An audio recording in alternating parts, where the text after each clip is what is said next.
Então, boa tarde, pessoal. Hoje a gente vai ter uma presença muito especial da Natália. A Natália vai comentar um pouco sobre o caso recente aí que aconteceu da Apple e com o Reino Unido aí. E queria agradecer muito a todo mundo que está aqui hoje, numa quarta-feira, 5 horas da tarde. E eu acho que a Natália também pode se apresentar até melhor do que eu. Então, se você quiser compartilhar a tela, falar alguma coisinha antes também de começar, sinta-se à vontade, Natália, que o palco é todo seu.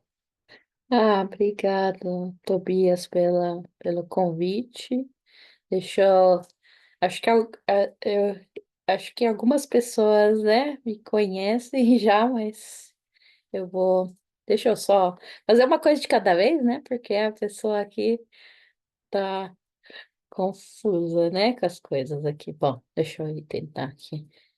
Pronto, acho que agora eu consegui chegar. Bom, então, meu nome é Natália, acho que vários aí eu já sei que me conhecem, né? Eu sou membro da, do capítulo brasileiro da Internet Society já faz um bom tempo, né? Então, é, pelo menos uns 10 anos ou mais. Estou um pouco afastada, né, de algumas atividades mais presenciais, porque eu estou morando um pouquinho longe, né, para poder participar, mas tento sempre colaborar aí com o capítulo, né? E fico feliz de falar um pouco sobre esse assunto, né? Eu até estava hoje lembrando que teve uma primeira tentativa de ter um GT de criptografia, né? Acho que foi em 2016, se eu não me engano, que até fui eu que tentei tocar, acabou não rolando, né? Enfim, acontece, né? Às vezes não está na hora de certas coisas, mas então a gente já está há muito tempo, né? Tentando aí conversar sobre criptografia, né? Então, assim, a gente vê que essas coisas que a gente vai comentar hoje sobre um pouco do caso, né? Eu vi que tem pessoas, acho que tem um pouco misturado, né, o público. Eu percebi que tem algumas pessoas da área técnica, tipo o Lucas, né, que eu conheço, que é da computação, tem o pessoal mais da área do direito também. Então, eu programei algumas coisas, mas eu acho que a gente pode também deixar bem livre, assim, se vocês quiserem falar. Eu acho que eu não sei como, né? Eu não consigo ver muito bem aqui, porque quando está com o modo apresentação não dá para ver muito bem as pessoas, né? Mas qualquer coisa aí vocês levantam a mão, ou qualquer coisa. O Tobias também me avisa aí em voz alta, né? Que tem alguém querendo comentar algo. Acho que a gente pode ir dialogando também, porque tem com certeza muita gente que pode colaborar também nessa conversa aqui sobre esse assunto, né? Então. Pelo menos aí, né, lembrando desse histórico que eu estava pensando, né, da criptografia, a criptografia não é de hoje que está sendo atacada, né? Essas conversas aí a gente um vai e vem assim muito constante, né? Eu me lembro assim, pelo menos 10 anos no mínimo né, da gente estar sempre nessa luta e nessa conversa sobre defender uma criptografia mais forte, né?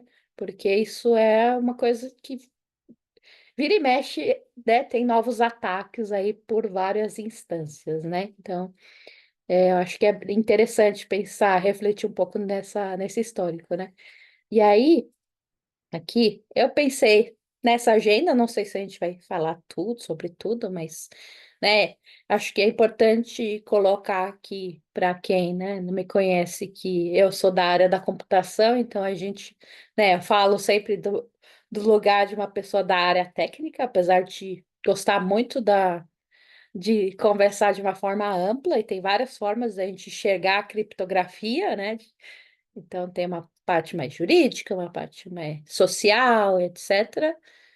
Eu sou da área técnica, então a gente acaba sempre puxando a sardinha para o nosso lado, né, do lado técnico, mas eu acho que tem muitas reflexões que a gente pode fazer. Então, para começar, né, já indo aí ao que interessa, é sobre o caso, né? Então, eu dividi aqui em três atos, vamos dizer assim, do caso, né? Então, o primeiro ato, né, que a gente pode pensar começa em 2023, basicamente, né?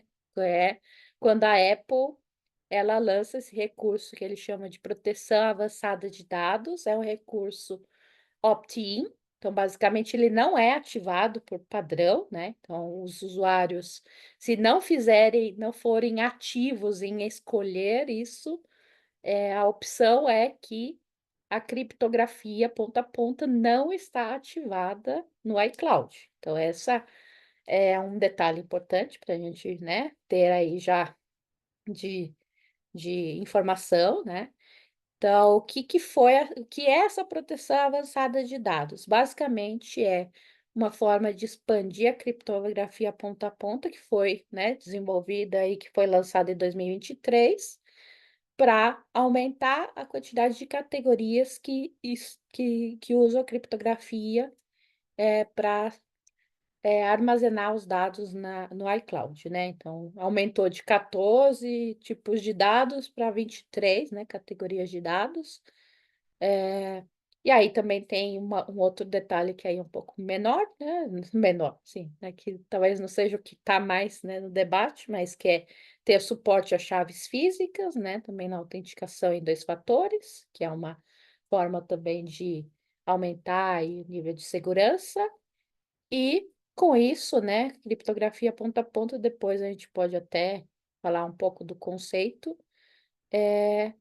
Como as chaves ficam, né, normalmente dentro do próprio dispositivo, nem a própria Apple pode ter acesso a esses backups, esses dados que estão salvos no iCloud do usuário, né?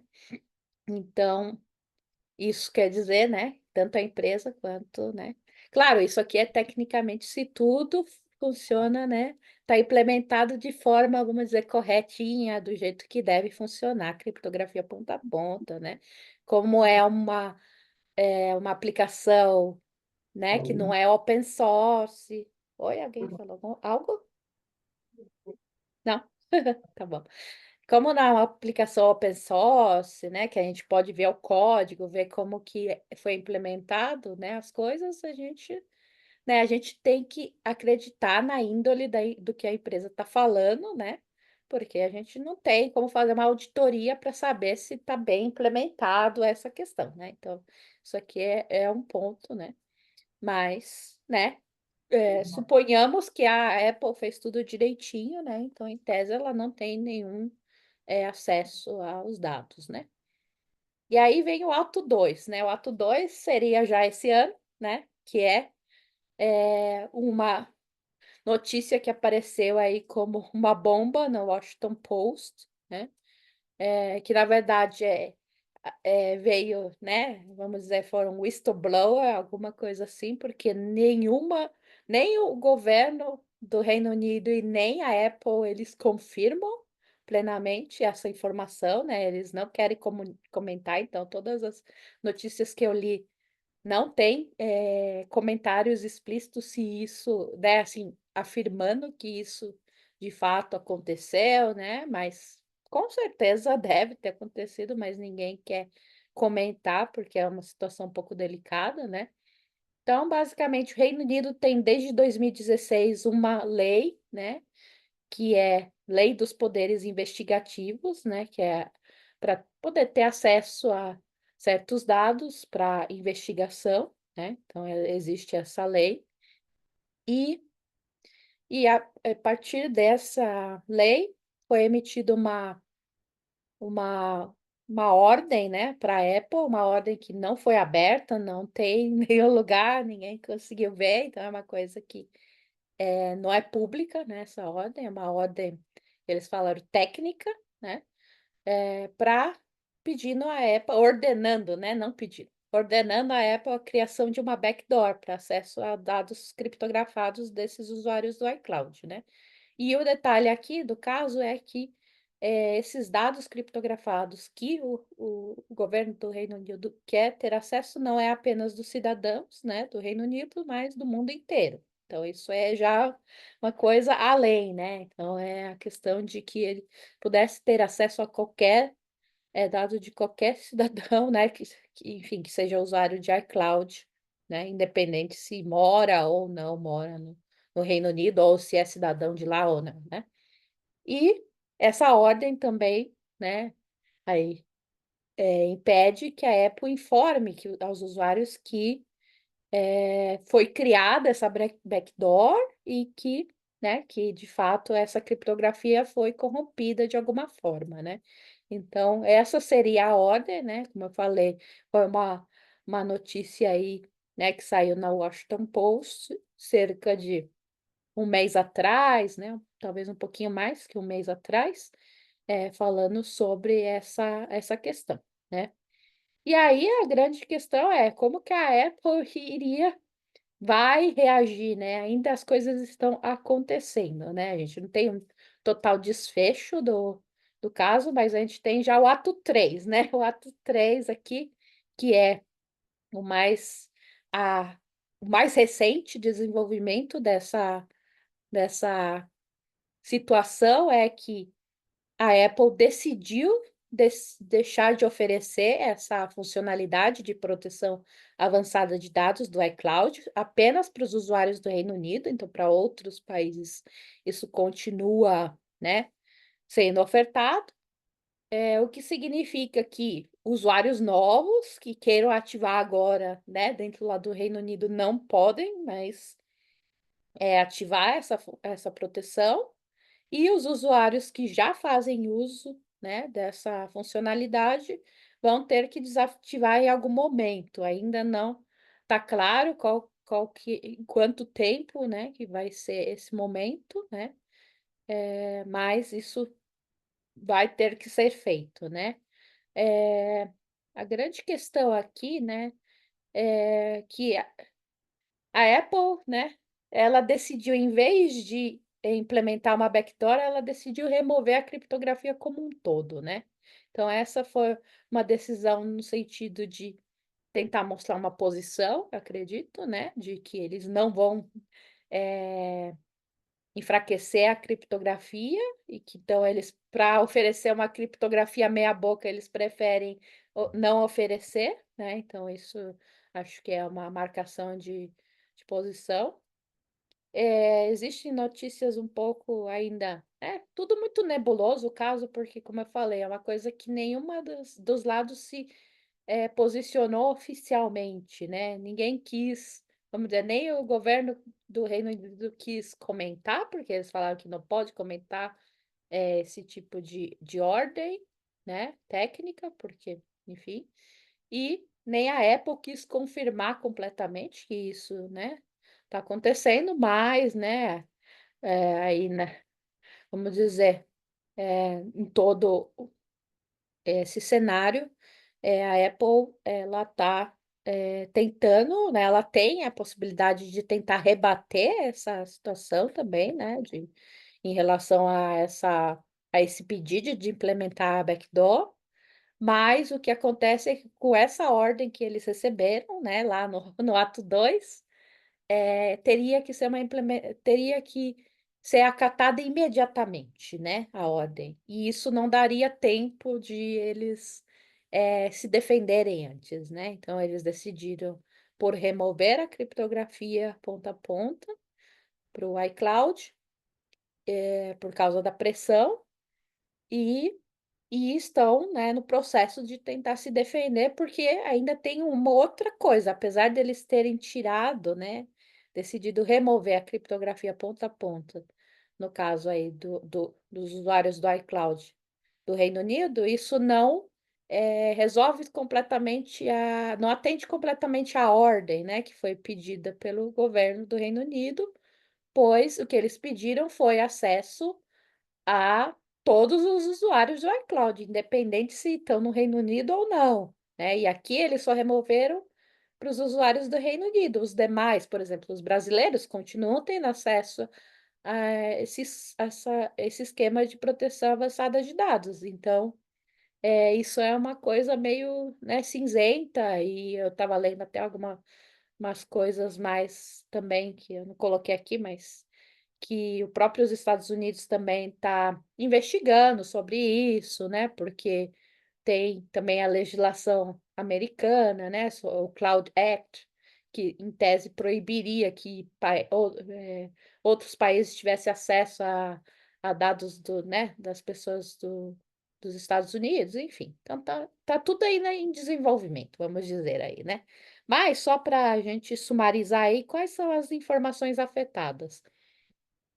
Basicamente, as que não são afetadas são senhas, né, que as pessoas possam ter gravadas dentro do seu iPhone, ou que esteja no iCloud, na verdade, né, senhas, e todas as outras que não sejam senhas ou dados bancários podem ser afetados. Então, backups de tudo quanto é tipo de arquivo, fotos, anotações, gravações, né? Então, basicamente é o que é a grande argumentação do governo, né, do Reino Unido para isso é porque eles querem, né, é sempre né, as mesmas de sempre, né, a questão da pedofilia, né, para poder investigar pedófilos, também para questão de pessoas, de hackers, de etc., né, de pessoas que aplicam golpes, então é sempre as mesmas coisas, né? E eles falam que a criptografia ponto a ponto, que é um argumento também já muito, né, antigo aí, que quem conhece e acompanha esse tema há muito tempo sabe que isso vai e vem o tempo inteiro, que é criptografia esconde criminosos, né? Então essa é sempre o grande mote aí, né, desses casos, tá? Então, assim, sumarizando, o caso é esse, né? Aí eu queria, talvez, né, se ninguém tiver nenhuma coisa aí que queira colocar, eu queria colocar alguns adendos sobre as questões talvez técnicas, eu sei que talvez para algumas pessoas até já sejam conhecidas, né? Mas eu acho que eu quero só enfatizar, né, por que que essa coisa é problemática, né? Então, a gente pensando no aspecto, como eu falei, técnico, né, de segurança da informação, que a gente, né, sempre pensa que o sistema ele é seguro se ele só proporciona informação, né, a informação para usuários autorizados, né? E no momento que a gente tem aí as requisições, né? Então a gente tem que analisar, né, até quanto que, né, sei lá, uma ordem do governo, né? Nesse sentido aí, a gente está realmente cumprindo com esse objetivo, né, de que o sistema seja seguro, né? Isso aqui é muito clássico, né, da área da segurança da informação, que a gente sempre trabalha com esses três pilares aí, né, da confidencialidade, disponibilidade e integridade, né? Então, quando a gente está falando de criptografia, a gente está falando, né, pelo menos nesse nível aqui de confidencialidade, principalmente, né? Também tem usos da criptografia para integridade, né? Mas aqui nesse caso, né, a gente tem aqui integridade, né, que as informações só sejam, né, modificadas por quem pode, quem tem autorização, né? Disponibilidade é que, né, a gente tem acesso aí né, é, na- quando necessário, né, com a rapidez e etc. Mas a confidencialidade é justamente onde que liga principalmente à criptografia, né, que é a garantia de que qualquer informação, né, só será revelada através da rede, né, ou do sistema computacional por usuários devidamente autorizados, né? Então, no caso da criptografia, quem tem a chave, né? Então, a confidencialidade, ela está muito atrelada à questão da privacidade, né? Então, que a pessoa definir, né, quem pode ter acesso aos dados dela, né? E controlar isso, né?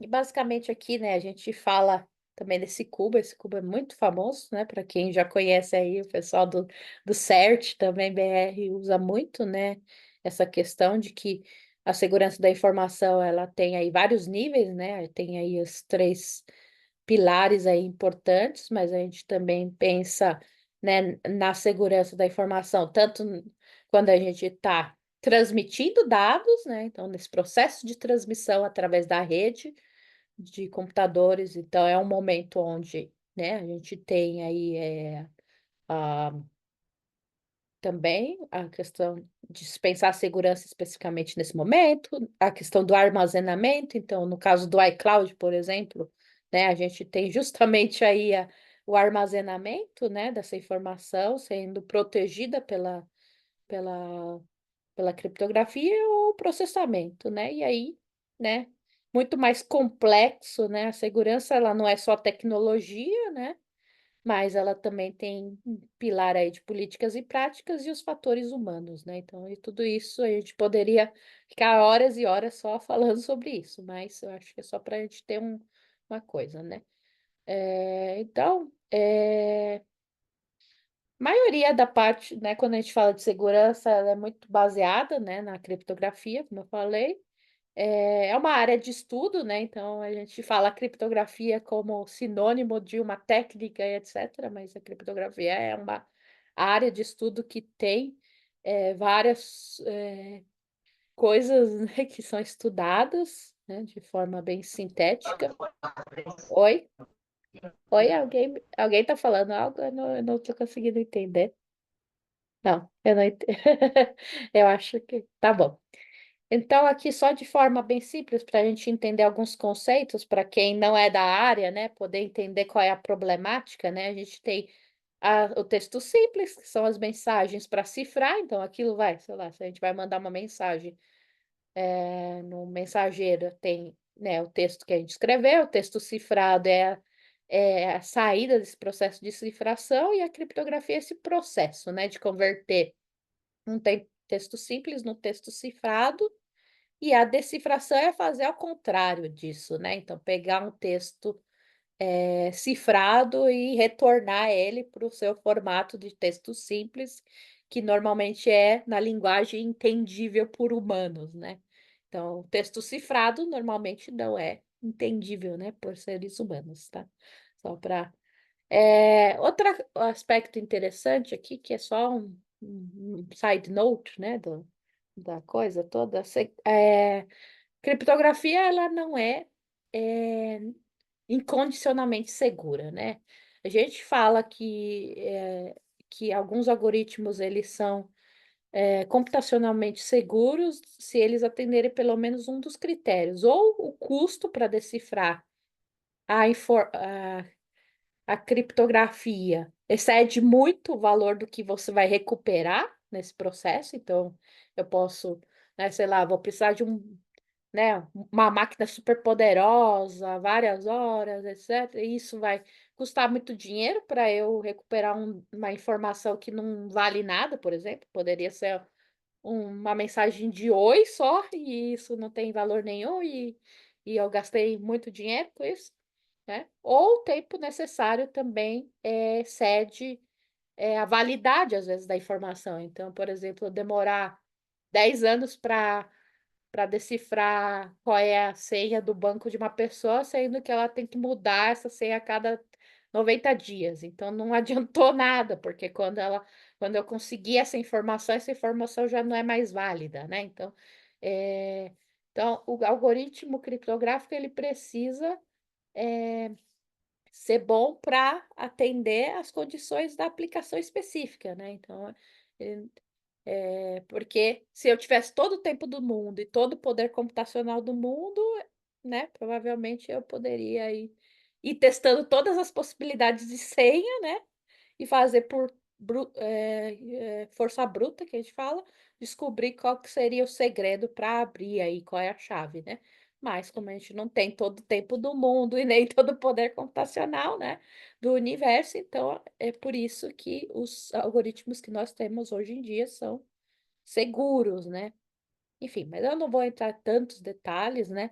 Aqui é uma coisa importante também quando a gente fala sobre a segurança por obscuridade, né? Que eu comentei um pouco sobre a Apple, né? A gente pressupor que a Apple fez as coisas direitinho, né? Sim, porque como a gente não vê o código, a gente é quase que uma segurança por obscuridade, porque a gente não sabe se o algoritmo criptográfico que eles implementaram está tudo certinho, tá, né, tá funcionando bem, né? Porque o ideal seria que as aplicações, né, fossem abertas, apesar deles falarem que eles usam, né, os algoritmos criptográficos já bem estabelecidos, que são reconhecidos pelas bibliografias mais atuais, né, da área, mas a gente nunca vai ter certeza porque a gente, né, a gente não sabe disso, né? A gente não tem que fazer. Uma coisa que é importante aí aqui, os algoritmos eles podem ser classificados, né, de várias formas, e aí a gente vai entrar nos números de chaves. Isso aqui a gente tem muita gente, né, para quem talvez não seja tão da área técnica, mas já deve ter ouvido falar sobre criptografia simétrica e assimétrica, né, ou de chave pública. Basicamente, a criptografia simétrica é quando a gente tem apenas uma chave, que é usado tanto pelo emissor quanto o receptor, e no caso de chave, de usar chaves diferentes, a gente tem aí emissor e receptor usando chaves diferentes, né? Então, aqui a criptografia simétrica é super mais fácil de entender, bem simples, né? Então, a gente tem uma chave que é compartilhada entre emissor e receptor, né? E as duas partes usam essa chave aí. Então, a mensagem do emissor, né, vai passar pelo algoritmo simétrico, vai usar essa chave para cifrar a mensagem. Do outro lado, vai usar a mesma chave, vai decifrar e vai, né, obter a mesma mensagem inicial, né? Então, essa aqui é uma forma de se fazer, mas a gente tem algumas. Tem vantagem e desvantagem de usar cada uma delas, né? Uma vantagem desse aqui é que é um esquema muito mais simples, né? Exige menor processamento, etc. Mas, por outro lado, se um dos queridos aqui envolvidos na comunicação deixar essa chave vazar, né? Aí todo mundo vai poder abrir a mensagem pode capturar, né? Existe até um termo que a gente fala, né, do ataque man in the middle, que é, enfim, né, alguém capturar a mensagem cifrada ali no meio, na hora que está sendo transmitida, e se você tiver a chave, porque alguém deixou vazar, maravilhoso, né? Você decifra ali e fica, né, ali pegando, só pegando o dado e decifrando, né? Então, isso aí pode ser um pouco problemático, né? Aí a gente tem aqui, essa aqui é bastante utilizada, né? Que é a assimétrica, que a gente tem chave privada e pública, né? Então, se eu quero mandar uma mensagem para o receptor, né?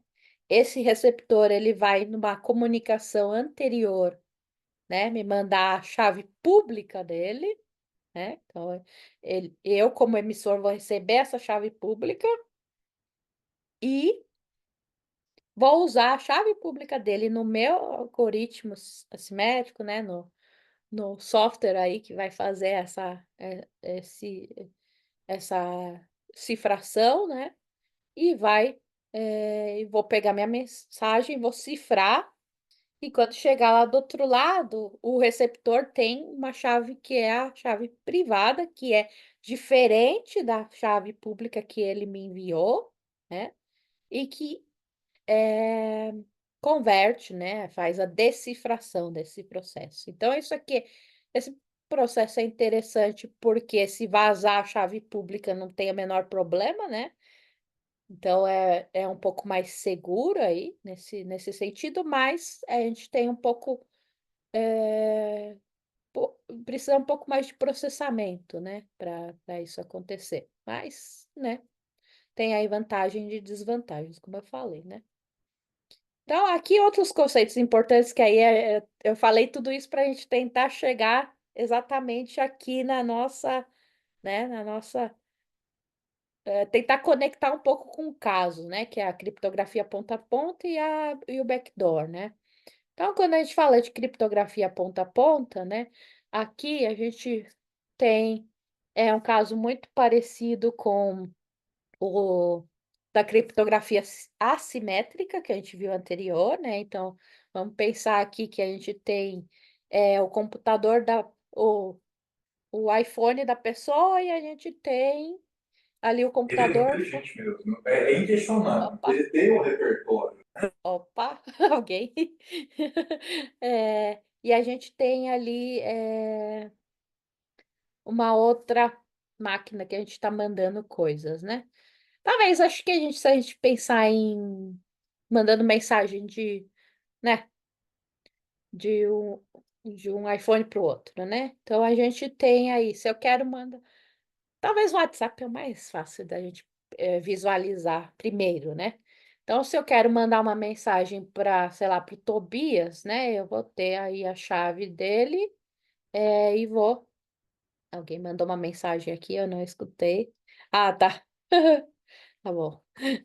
É, então você vai, vou mandar uma mensagem para ele e apesar de, né, o WhatsApp ter que de alguma forma, né, trafegar esse dado para saber, eu estou mandando a mensagem para o Tobias. É óbvio que o WhatsApp ele vai pegar, vai ver assim, tá mandando para esse usuário, então ele vai encaminhar para, né, precisa fazer uma identificação pelo menos de usuário. Só que o WhatsApp ele vai receber só a informação já criptografada, ele não tem acesso ao conteúdo da informação, ele só tem acesso, vamos dizer assim, ao cabeçalho, né? Para quem que vai a coisa, mas né? Vem lá, sei lá, falando, a Natália está mandando mensagem para o Tobias, né? Mas o que ela tá mandando, eles não fazem a menor ideia, né? Porque é usado uma chave para criptografar isso. Na verdade, são várias chaves, né? O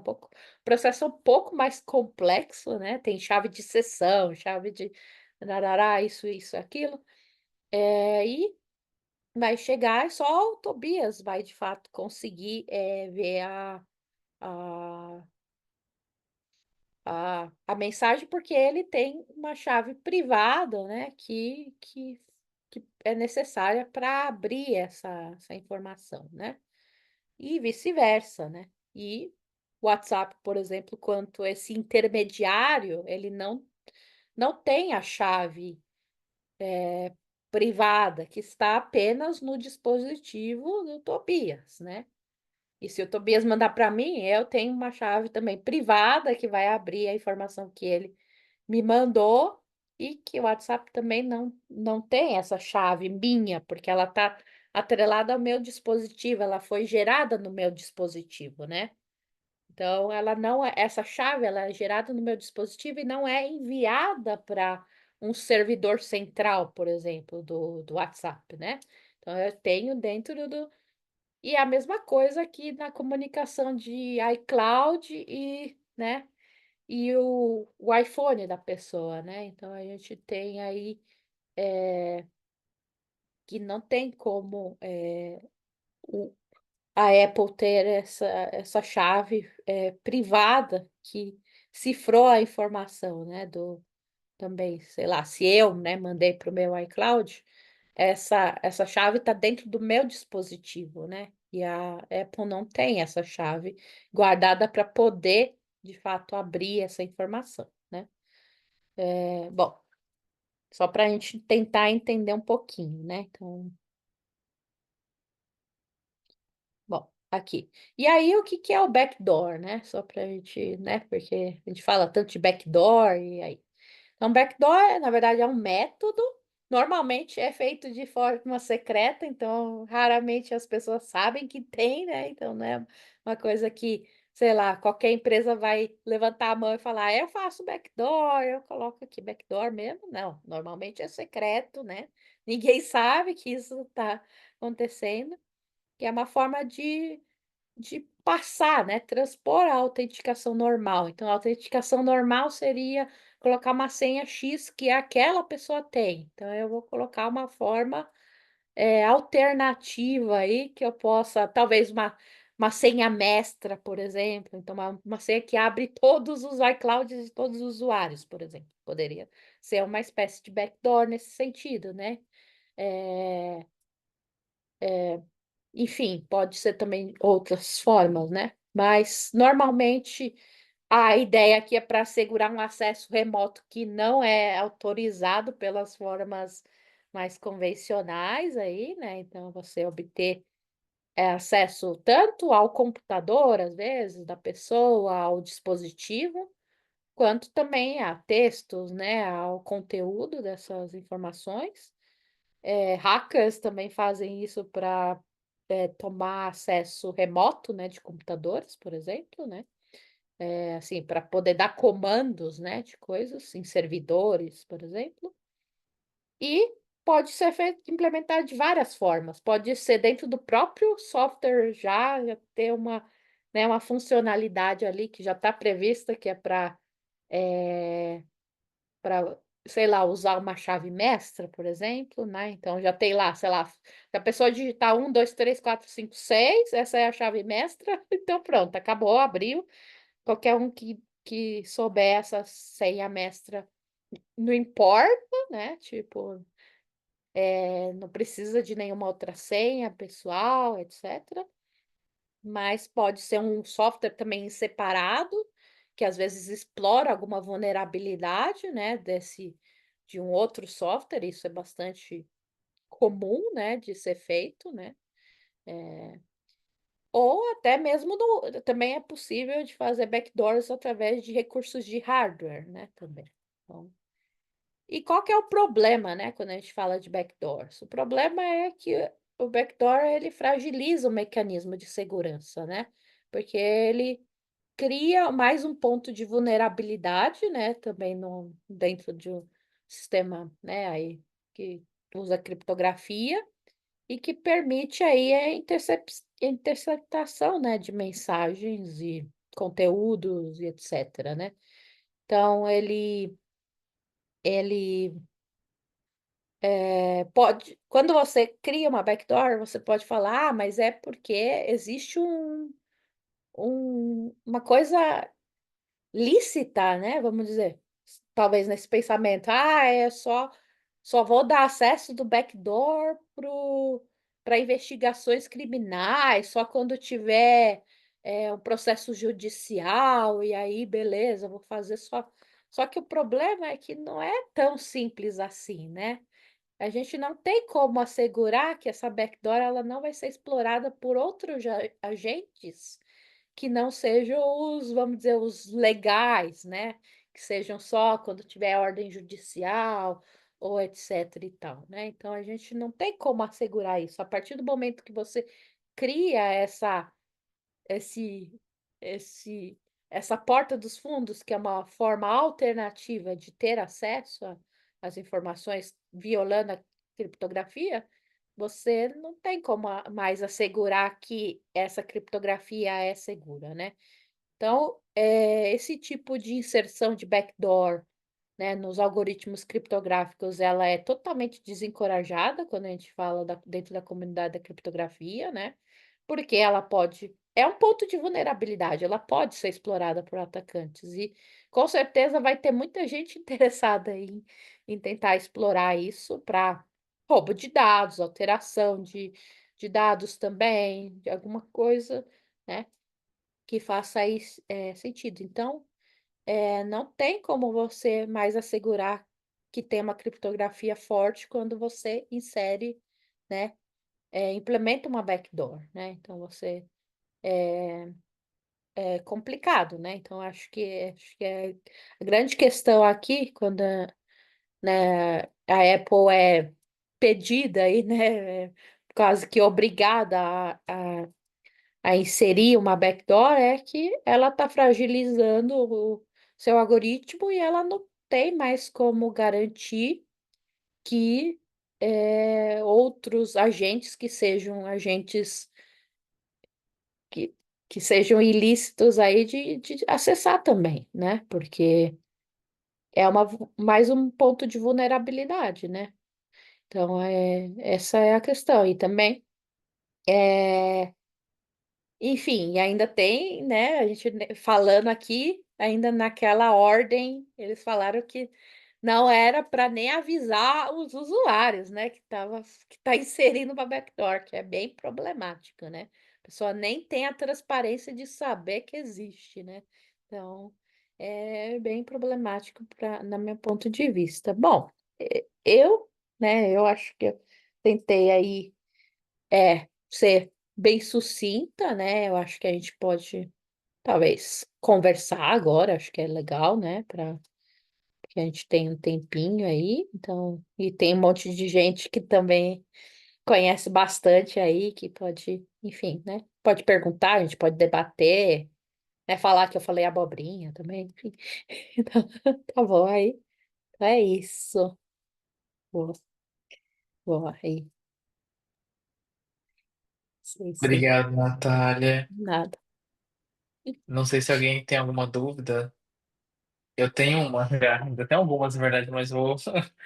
A minha primeira dúvida, já que ninguém levantou a mão, vou aproveitar então que eu estou com o orador para perguntar Uhum. se, por exemplo, quando a gente tem uma backdoor, se a metodologia técnica de se criar uma backdoor, ela é similar a outros tipos de quebra criptográfica, igual o client-side scanning, que ultimamente vem sendo mostrado aí como uma solução para derrubar alguns tipos de conteúdo mais sensíveis. O client-side scanning é um pouco diferente, né? Porque, em tese, ele escanearia os dados antes de fazer a criptografia, então é um pouco diferente, né? Claro que também apresenta vulnerabilidades, né, nesse sistema aí, é, e, mas não é exatamente a mesma coisa. Também gera vulnerabilidade, mas é de uma forma diferente, né? Então, a gente já debateu também isso, porque sempre tem, né, essas coisas.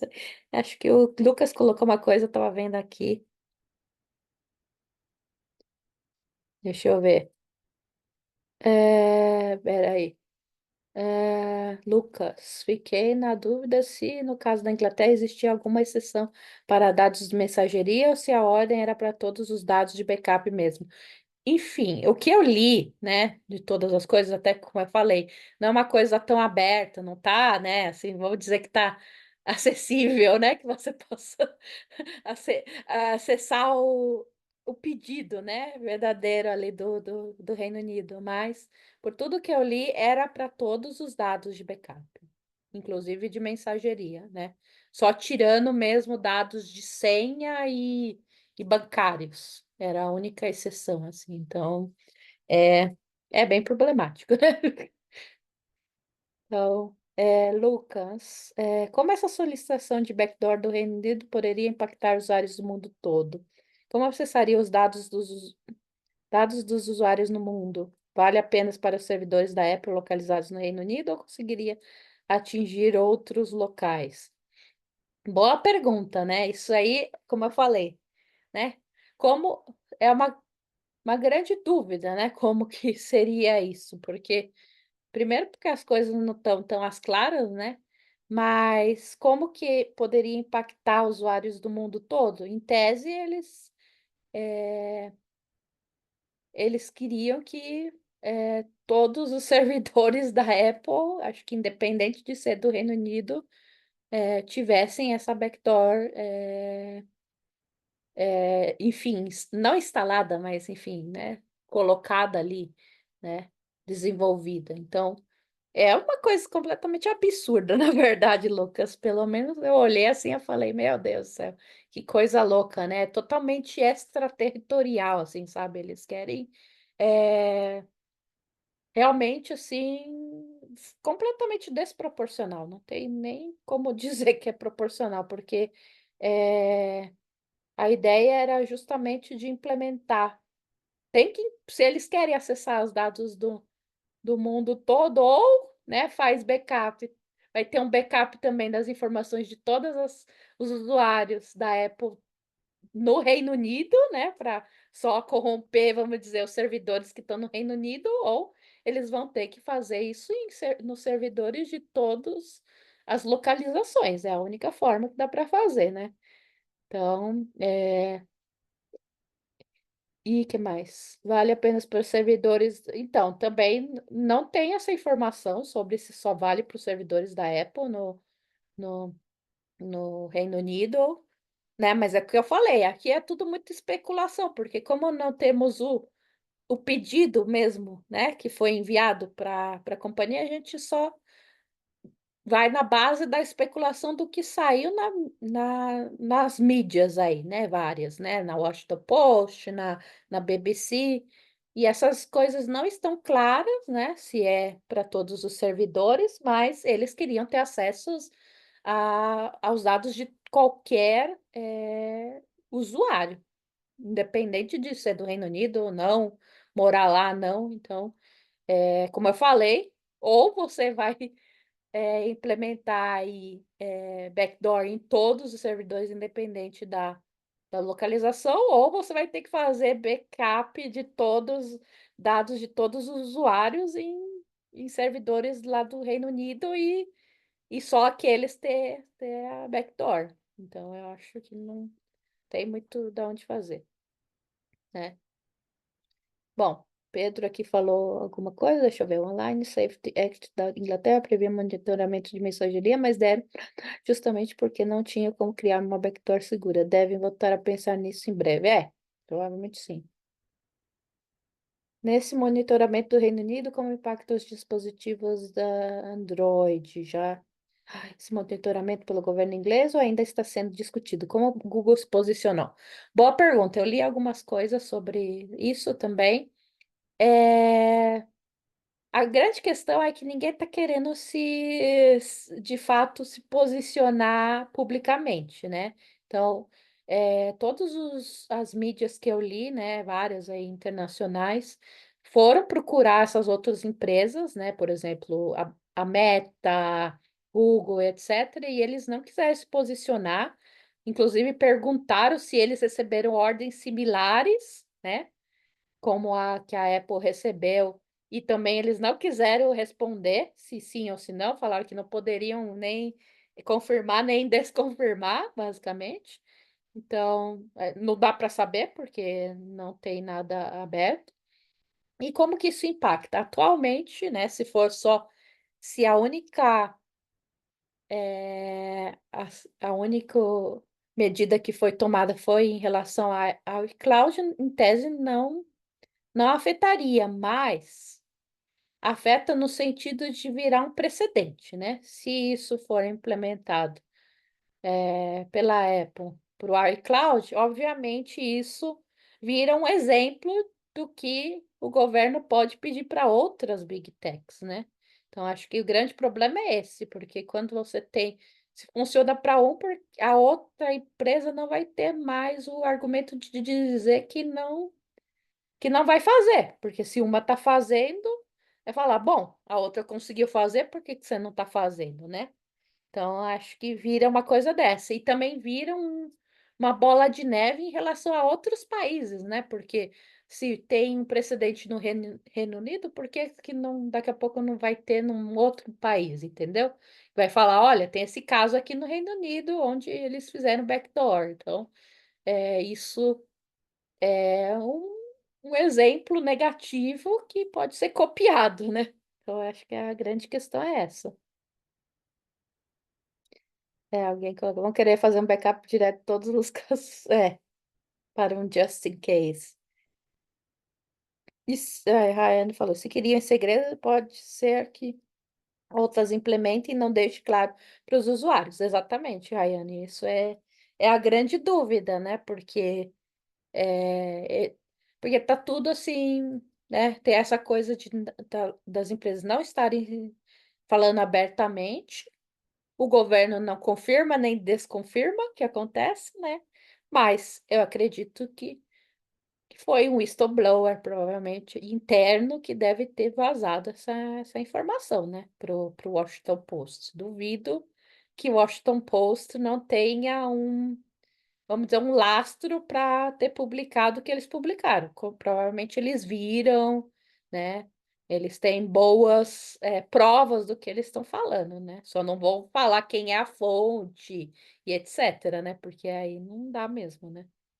Mas não dá para saber, Rayane. Essa é a grande problemática de tudo isso, né?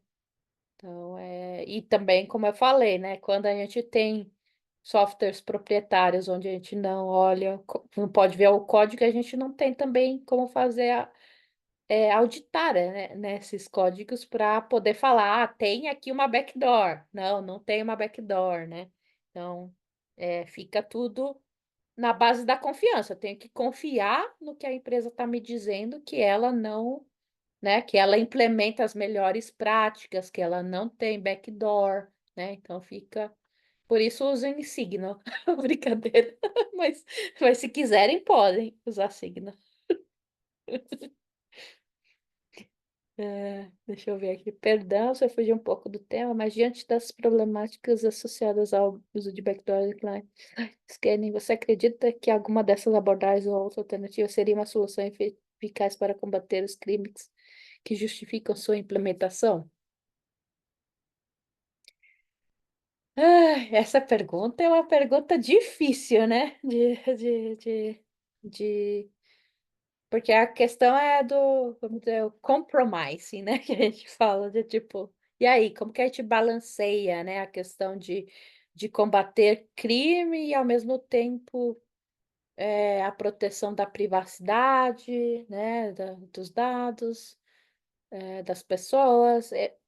Eu, eu particularmente acho que não são boas alternativas, porque tem várias coisas que a gente sempre, sempre já falou muitas vezes, né? Quando a gente sempre leva como se os grandes criminosos estejam. Não que eles também não podem estar no WhatsApp ou nessas ferramentas, né, convencionais. Mas se a gente está falando de crime organizado pesado mesmo, eles têm formas e até know-how e dinheiro para terem as próprias ferramentas, né? Então, o fato de você implementar um client-side scanning ou uma backdoor no WhatsApp, por exemplo, será que vai resolver mesmo os crimes que são os mais problemáticos ou aqueles só pequenos, né? Porque os grandes mesmo, grandes criminosos, eles têm poderio, né, para ter as próprias ferramentas que não estão numa Play Store, né, numa App Store. Eles podem ter as suas próprias ferramentas que vão usar suas próprias criptografias e que ninguém nem sabe, né, que existe. Então, é só uma consideração que eu faço, né, em relação a isso, é sempre a gente pensar que, tá bom, a partir do momento que o criminoso sabe que tem backdoor e que ele vai ser vigiado dentro dessas ferramentas convencionais, ele não vai procurar alternativas para que ele fuja dessa vigilância, né? Então, acho que é uma questão aí a se pensar, né? Quando a gente está pensando em combater crime, né? Então, bom, deixa eu ver aqui. O Lucas. Hoje, no Brasil, com a discussão no Supremo sobre monitoramento e a pressão de dados e mensagens para combater a disseminação de discursos falsos, é uma grande alegação. É a grande alegação. Como isso pode impactar na atuação para pressionar a quebra da criptografia? Hoje, com as constantes ações contrárias ao WhatsApp para compartilhar dados e, mais recentemente, o Telegram, inclusive sob suspensão judicial, essas práticas de backdoor adotados nesses serviços de mensageria no Brasil e como balancear isso, vez que a pressão sobre chegar em outros mensageiros, como o Signal, mas que não tem essas práticas convenientes ao governo. Nossa, são várias questões, né, Lucas? Deixa eu ver aqui. Vamos ver, vamos por partes. Primeira pergunta. Como isso pode impactar na atuação para pressionar a quebra de criptografia? Com certeza é uma grande pressão, né? Isso com certeza é uma pressão grande. Eu acho que cada país tem problemas aí distintos do porquê que estão querendo quebrar a criptografia. E no Brasil, claro que fake news, né? Talvez seja um grande argumento hoje em dia, por causa dos grupos de WhatsApp que tiveram uma grande influência em eleições e etc. A gente sabe tudo isso, então existe. Eu acho que o impacto é grande, né? Então eu acho que, como eu falei, toda vez que você tem um precedente em um país, isso é um exemplo ruim para o Brasil, né? Então, eles vão falar, olha, tem essa solução assim, aqui, olha só que delícia, né? Vamos lá, né? Como as constantes, se já são adotadas, backdoor já são adotadas nesses serviços de mensageria no Brasil. Em tese, né, em teoria, tudo que nós sabemos, não, né? Não são adotadas. Mas, como eu falei, como a gente não pode ver o código, eu não posso ter certeza, né? Eu posso falar assim, eu garanto que não tem, né? Mas é a comunicação oficial aí dessas empresas é que não são adotadas essas práticas, né? Que o que eles enviariam para a justiça são metadados, né? Então, por exemplo, com quem aquela conta se comunicou, quanto tempo ficou conectado, essas coisas, né? E poderia até compartilhar o dado, talvez cifrado, e aí se a justiça consegue ou não ter acesso, problema deles, né? Porque é aí que eles que lutem para decifrar o negócio, né? Mas até que eu saiba, né? Não. E como balancear isso, uma vez que essa pressão pode chegar em outros mensageiros, como Signal e demais que não têm essas práticas coniventes ao governo? Meu amigo, não sei, viu? Boa pergunta. Como que a gente pode balancear? Acho que tem que ter uma pressão da sociedade civil mesmo, né? Em relação a isso, para mostrar a importância, né, da criptografia e que a grande maioria das pessoas que estão usando criptografia, vamos dizer assim, são pessoas idôneas, né? Não são criminosos que estão usando. Então, para conseguir pegar uma pessoa, justifica você abrir um precedente para invadir a privacidade de 99% que está correto, né? Então, acho que tem essa questão do desbalanceamento um pouco, e tem a questão também de que estamos em tempos complicados no mundo inteiro, que é a questão, né? A gente está vendo aí um autoritarismo voltando muito forte, né? Então, eu teria muito medo, né, de não ter mais a possibilidade de usar criptografia forte. E, né, a gente já está vendo aí Estados Unidos tentando usar dados de tudo quanto é jeito para cruzar informação para decidir se deporta, se não deporta, né? Então é bem complicado. Eu acho que, né, a gente tem que, enquanto sociedade civil organizada, se mobilizar para combater isso, né? Beleza. É isso aí. Agora eu acho que é o Tobias, né?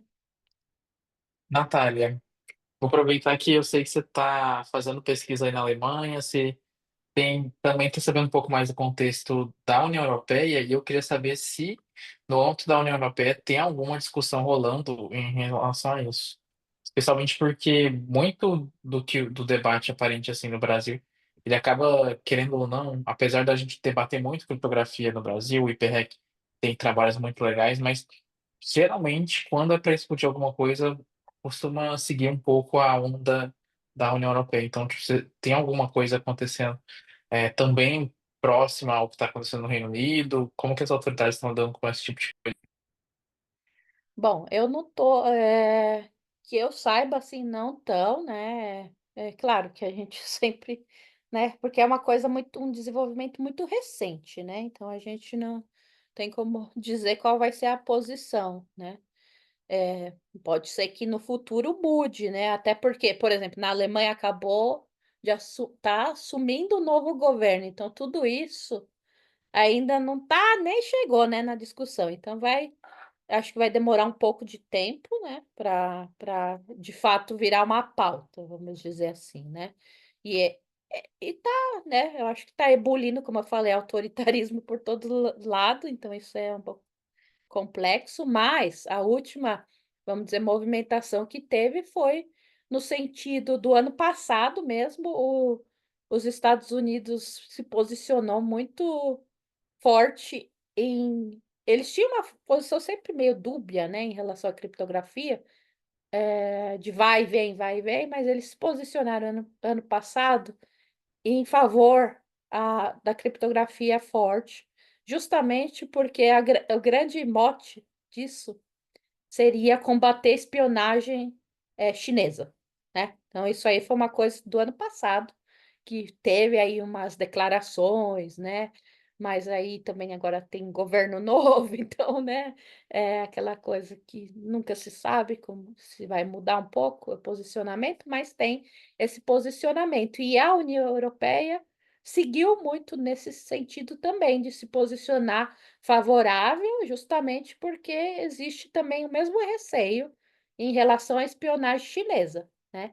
De tipo, da China estar tentando conseguir dados privilegiados. Então, por favor, pessoal, use criptografia forte nos sistemas para não deixar que a China, né? Enfim, consiga dados aí privilegiados, né, de alguma coisa. Então, eu vi isso, né? Agora, em relação ao que está acontecendo no Reino Unido, acho que vai demorar um pouquinho ainda para ver o que vai acontecer, né?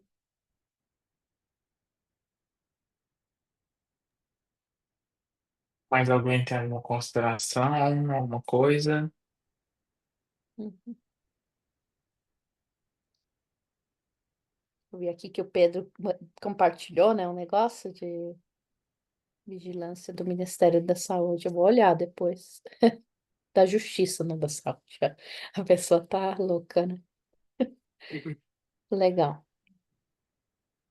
Bom, ó, então, Natália, eu não sei se você quer fechar com mais alguma coisa.